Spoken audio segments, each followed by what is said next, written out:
سلامونه ملګرو، الله دې وکړي چې ټول به روغ جوړ یاست او ژوند مو ښه روان وي. د یو نوې ویډیو د یو نوې موضوع سره بیا ستاسو خدمت کې حاضر یم.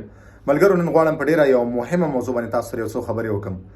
د خبرو کول نه مخکې درته یو ځلې بیا دغه یادونه کوم چې تاسو د زما یوټیوب چینل د خپلو ټولو ملګرو سره شریک کړئ ترڅو ټولو ملګرو ته دقیق او صحیح معلومات ورسیږي. ملګرو، دا څو ورځې تاسو به هم ګورئ په ټیک ټاک باندې، په یوټیوب باندې، په فیسبوک باندې، داسې چې ما کوم ملګري ګوري ما نه دغه پوښتنه کوي چې آیا دا حقیقت دی چې څوک د بلغاریا او د اتریش ګوتې ولري او فرانسه کې به 2 میاشتو کې معاف کیږي؟ ډېر ملګري دا پوښتنه کوي چې آیا دغه قانون په رښتیا راغلی دی چې د هغې لاندې یو کس که څوک د بلغاریا او د اتریش ګوتې ولري هغه په فرانسه کې به 2 میاشتو کې د هغو ډوبلني د هغو ګوتې معاف کیږي؟ نه ملګرو، دغه خبر په مکمل ډول باندې غلط دی، دا مکمل ډول باندې دروغ دی. په داسې اوازو په داسې خبرو تاسو یقین مه کوئ. تاسو ته څو وارې دغه خبره ما کړې چې ستاسو دپاره زما یوټیوب چینل، زما فیسبوک صفحه، زما ټیک ټاک اکاونټ چې کوم دی دا ستاسو دپاره یو دقیق ادرس دی.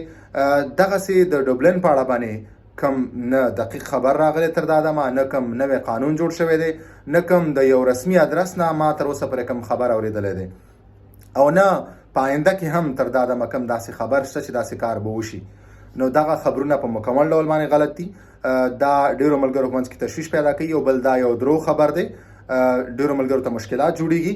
نو دغه دپاره تاسو کوشش وکړئ تر کومه پورې چې ما کوم یو قانون یا د خبر په اړه تاسو خبر نه درکړی، ویډیو مې نه جوړ کړي، نو تاسو په یقین مه کوئ. تاسو کوشش کوئ چې هر کله تاسو دغسې یو خبر واورئ یا د نوي قانون په اړه باندې کوم خبر یا څه خبره واورئ، تاسو یې ما ته کمنټ کولی شئ. انشاءالله زه به تاسو ته همیشه کوشش کوم چې تاسو ته دقیق او صحیح خبر راوړم. بل ما همیشه کوشش کړی دی او زه به دې نه بعد هم کوشش کوم تر کومه پورې چې زه په یو خبر باندې مطمئن نشم، یو خبر د یو رسمي ادرس نه وانخلم، تر هغې پورې زه تاسو سره یو خبر نه شریکوم. نو تاسو کوشش وکړئ په دغسې خبرونو باندې مه یقین لرئ، مه یو بل سره شریکوئ، ځکه چې دغه کم نوي کم کډوا دلته راځي، افغانان راځي، هغو ته بیا مشکلات جوړیږي. بل تاسو ته هره ویډیو کې زه دغه خبره تکراروم چې تاسو هره پوښتنه لرئ، هر داسې کم خبر واورئ، تاسو کوشش وکړئ ما ته کمنټ پرېږدئ. که زه تاسو ته چېرته کمنټ جواب نه درکوم، زه به حتمي تاسو ته ستاسو دپاره په دغه موضوع باندې خامخا ویډیو جوړوم.